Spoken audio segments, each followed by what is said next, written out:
Oi, seja bem-vindo ao meu canal Esperança e Mistério. Vinheta.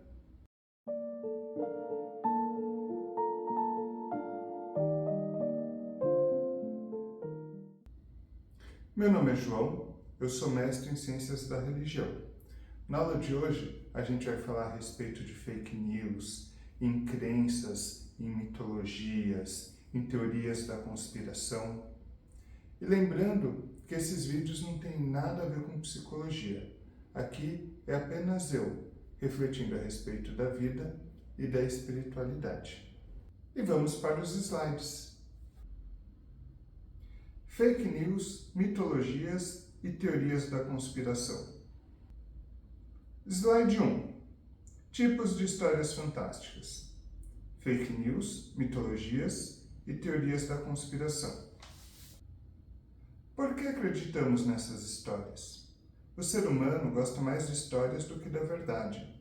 O pensamento original humano é de histórias, como a história de se alimentar ao nascer.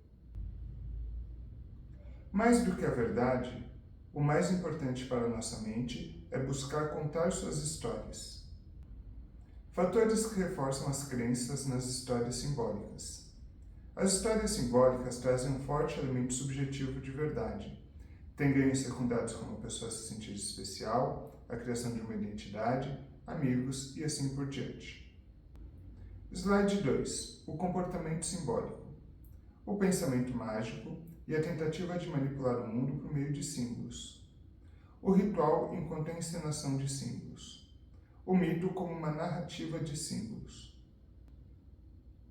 Slide 3. As matrizes dos comportamentos simbólicos. Os arquétipos. Os arquétipos como possibilidades de atribuição de sentido ao mundo. Os arquétipos como elementos fundamentais da criação. Exemplos de arquétipos: o inimigo, o líder, a destruição, o segredo. Para a gente buscar entender por que tanta gente acredita em fake news e teoria da conspiração, vamos voltar um pouquinho e refletir um pouco a respeito das crenças da espiritualidade. Muitas vezes, as pessoas que seguem uma determinada religião, elas podem acreditar que as coisas mitológicas da religião dela aconteceram literalmente, mesmo que isso não faça muito sentido. Pega, por exemplo, a história de Jesus Cristo.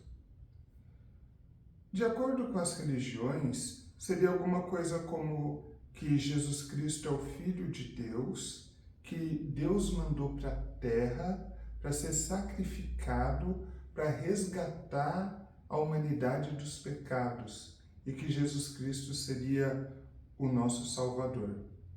Se parar para pensar, isso não faz sentido. O Deus do cristianismo é considerado como todo-poderoso. Ele pode fazer o que ele quer. Por que ele ia querer que o filho dele viesse para cá, sofresse pra caramba, fosse crucificado e morto para resgatar a humanidade? Não faz sentido. Se ele pode fazer qualquer coisa, por que ele não joga uma bolinha de gude para resgatar a humanidade? Por que tem que ter todo esse sofrimento de Jesus Cristo? E também a questão de Jesus Cristo salvar. A gente vê que os apóstolos de Jesus tiveram mortes muito tristes, né? Paulo, Pedro, todos tiveram mortes bastante violentas e bastante complicadas. E mesmo assim, tem bastante gente que acredita na história de Jesus Cristo ter morrido na cruz para salvar a humanidade e perdoar nossos pecados ou alguma coisa nesse sentido. Por que será que existe uma tendência tão grande de a gente acreditar nessas histórias? Vamos agora um pouquinho para a questão das teorias da conspiração.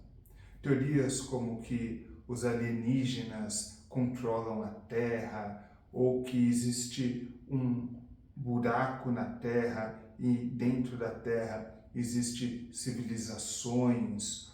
Teorias como que existiam gigantes no passado, que os alienígenas construíram as pirâmides.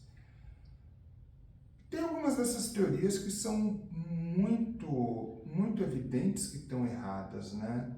Como, por exemplo, a teoria de que a Terra é plana. A gente sabe que a Terra não é plana, mas ainda assim tem pessoas que acreditam nisso. E pegando esse gancho, tem a questão das fake news. Muitas pessoas recebem as notícias mais absurdas e elas acreditam. E muitas vezes elas nem se preocupam em buscar ver se aquilo realmente é verdade, buscar outras fontes. Parece que as pessoas elas não se importam muito de estar reproduzindo alguma notícia falsa. Por que será que essas coisas atraem tanto as pessoas? Por que será que fake news costuma dar tão certo? Para a gente entender isso, eu acho que vale a pena a gente refletir a respeito de como funciona a mente humana. Para a mente humana, mais importante do que buscar a verdade é contar histórias. Existem muitas histórias que são necessárias para que a gente continue vivo, como, por exemplo, a história de se alimentar, a história de se proteger.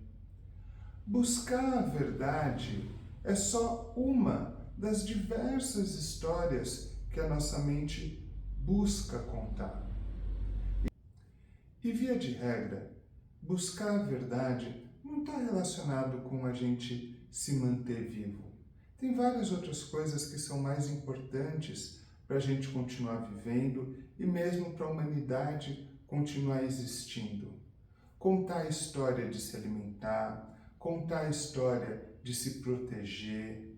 Todas essas histórias são muito necessárias para que a humanidade continue existindo e a pessoa esteja viva.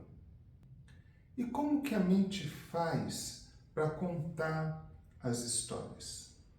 Bom, o primeiro passo é que a mente ela busca no mundo objetos que satisfaçam as condições para essa história acontecer. Igual, por exemplo, para ela contar a história de se alimentar, ela tem que buscar no mundo alguma coisa que seja nutritivo, alguma coisa que tenha as características que estão associadas à questão do alimento. Um determinado sabor, uma determinada consistência, um cheiro.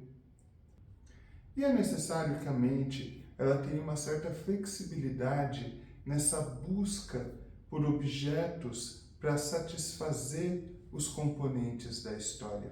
Porque às vezes pode ser que o que a gente tenha disponível para se alimentar, por exemplo, seja um vegetal, outras vezes pode ser alguma coisa de origem animal. Então, para a mente conseguir contar a história de se alimentar, ela tem que buscar alguma coisa que satisfaz no mundo, mas ela tem que ser flexível nessa busca. E essa busca por símbolos no mundo pode acabar levando que a mente faça escolhas que não sejam tão boas. Igual, por exemplo, uma pessoa que seja diabética, que a mente quer contar a história de se alimentar usando um bolo de chocolate cheio de açúcar. Aquilo vai fazer mal para a pessoa, mas mesmo assim a mente dela pode buscar esse objeto com muita voracidade. E como essas histórias elas são muito importantes para a gente se manter vivo, a mente ela libera como se fosse uma recompensa por a gente estar cumprindo essas histórias. Quando a gente cumpre alguma dessas histórias que a mente quer contar, a gente sente que a gente está fazendo alguma coisa certa, que estamos no caminho correto, a gente sente que é verdadeiro o que a gente pode estar fazendo. Pega, por exemplo, a história de se reproduzir. Para ter a história de se reproduzir, a pessoa precisa encontrar uma outra pessoa. E ela pode se apaixonar. Esse sentimento da paixão, aquela sensação subjetiva de que, nossa, agora eu encontrei a pessoa para o resto da vida, é meio como se fosse uma maneira que a mente tem de guiar a gente a seguir desempenhando essas histórias. E é claro que isso pode ser muito complicado. Pode ter gente que está em relacionamentos que são abusivos e ter dificuldade de sair dos relacionamentos porque tem esse sentimento tão forte de que não, esse relacionamento é certo, a pessoa vai mudar, tudo vai ficar bem, que é meio que como se fosse a mente incentivando a gente a contar a história de se reproduzir, mas está sendo de uma maneira que está inadequada. Com isso, a gente já pode começar a entender como funcionam as fake news. As pessoas, elas estão buscando muito entender como que elas podem atribuir sentido ao mundo para contar essas histórias. E as fake news, elas chegam oferecendo essas atribuições de sentido para a pessoa. Por exemplo, pode ter uma fake news que fala que um determinado político é horrível, que ele é a própria encarnação do mal. Uma das histórias que nós, seres humanos, queremos contar é a história do inimigo, do perigoso, daquilo que a gente tem que tomar cuidado. Lembrando que o ser humano, ele é um animal. E quando o ser humano morava na floresta, ele tinha que se preocupar com inimigos como cobra, jacaré, onça. Então a gente tem essa necessidade de buscar entender quem é o inimigo. E as fake news, elas trazem isso. Então, a pessoa, ela vê aquilo e parece que a verdade faz sentido, tem esse algo a mais ou menos parecido como quando a pessoa está apaixonada e olha para o seu objeto de amor e acha a outra pessoa maravilhosa e fantástica e encantadora. É meio como se fosse a mente nublando a visão dela para que ela possa desempenhar a história. No próximo vídeo, eu termino essa aula. Eu falo um pouco a respeito das fake news e das mitologias, e depois eu trato da questão do comportamento simbólico, o que ele é e as suas origens.